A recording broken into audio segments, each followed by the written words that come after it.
एठी शब्द नुहे भावरे जोड़ी होईछि संपर्क। निजे सिना शुणी पारु नाहांती हेले ब्राह्मणर वेद मंत्र रे फाटी पड़ुछि परिवेश। ए विजुआल देखि जहा लागुछि भावरु ही जन्म होईछि प्रेम। वैदिक रीतिनीति अनुसार दुई भिन्नकम होइतिले भी ए संसार पथरे पाद थापिछन्ति एमाने। घरे बंधुबांधवक गहली चलीछि भोजीर आसर। घर लोकंठू आरंभ करी सांगसाथीक मध्य खुशी कहले न सरे। जणे कथा कहि पार नथुआ बेले आउ जणे मध्य शुणी पारु नाही, किंतु दुहे केवल दुहिंक पई। एई भावर संपर्क साजिछि अन्यमानक पई उदाहरण। प्रकृतरे दुखी लोक ही बुझिपारे आउ जनकर दुख कष्ट। सेमिति दुई जण बुझिपारिले निज निज भितरे थिबा आशा आ आकांक्षा। भिन्नकम होइतिले मध्य जीवन स्वप्न और वास्तवता को सांगरे धरी आगको जीवाकू संकल्प करिसेंति एमाने। सेमानक मनरे भरी रहिछि असीम धैर्य और मनोबल। वैदिक रीतिनीति अनुजाई गतकाली दिन में सेमानकर विवाह संपन्न होइछि। जणे चक्षुहीन होइतिबा बेले अन्य जणे मूक और बधिर। हेले ठराठरी रे भावर आदान प्रदान करि पारुछन्ति एमाने और दुहें दुहीं को भलरे बुझी पारिछन्ति।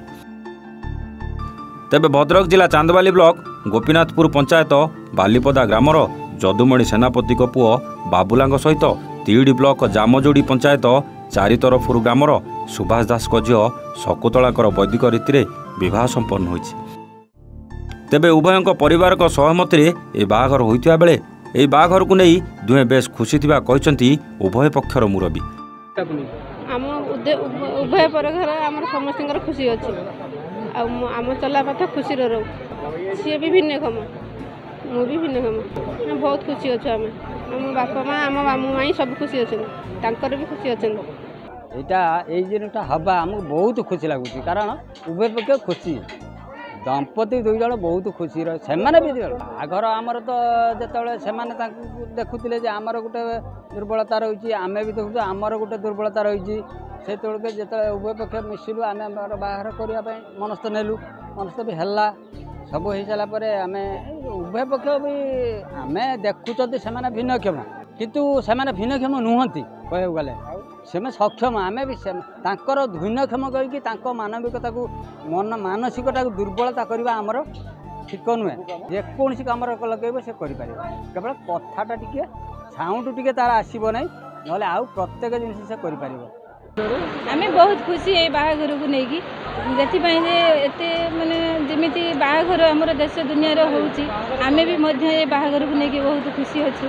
आम नणंदटे अंधटी पुटे मूक अच्छा आम ये बाहाघर को लेकिन बहुत खुशी। आमर शाशु ससुर झीर भी बाप सॉरी पुअर भी बाप माँ नहीं भी बहुत खुशी ये बाहाघर को लेकिन आम बहुत खुशी अच्छे।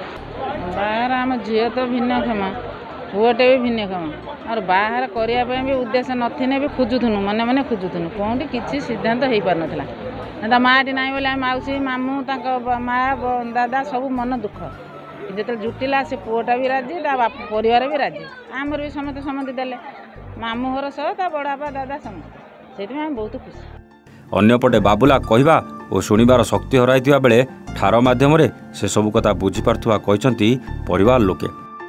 जणे जनकर हाथ धरी 7 जन्म पर साथी होई रहिबाको कले संकल्प परस्पर सहारा देवे बोली देले प्रतिश्रुति। ए विवाह साधारण विवाह परी मन हेउतले हैं किंतु साधारण नुहे। बर और कन्या वेश बसिथिबा ए दुहे हेउचंती दिव्यांग। एपरिकी उभयंक परिवार लोके मध्य अभ्यस्त हो जाइछंती। ए उत्सव रे 20 रु अधिक भिन्नकम सांग माने जोग देथिबा देखिबाको मिलिथिला। समस्तक मनरे भरी रहिथिला उत्साह और उद्दीपना। समस्ते अपेक्षा करथिले हाथ गंठी को परस्पर बरणमाला देई 7 जन्म पर साथी होइछंती। कन्या पिता निजर सामर्थ्य अनुसार बंधुबांधव समेत अतिथि मानक निमंत्रण करथिले। शताधिक अत्यधिक गणरे नवदंपतिक विवाह उत्सव अनुष्ठित होइतिला। एने ग्रामवासी मध्य बेस खुशी व्यक्त करिसंती। पुओ मूक और बधिर होइतिबा बेले झियो मध्य निजर दृष्टिशक्ति हराइछि। एभली स्थिति रे परिवार लोके एई दुई भिन्नक्षमक बाहाघर करी अन्यमानक पई प्रेरणा साजिचंती। भद्रकରୁ सुब्रकांत राउतरायଙ୍କ रिपोर्ट A1 ओडिया।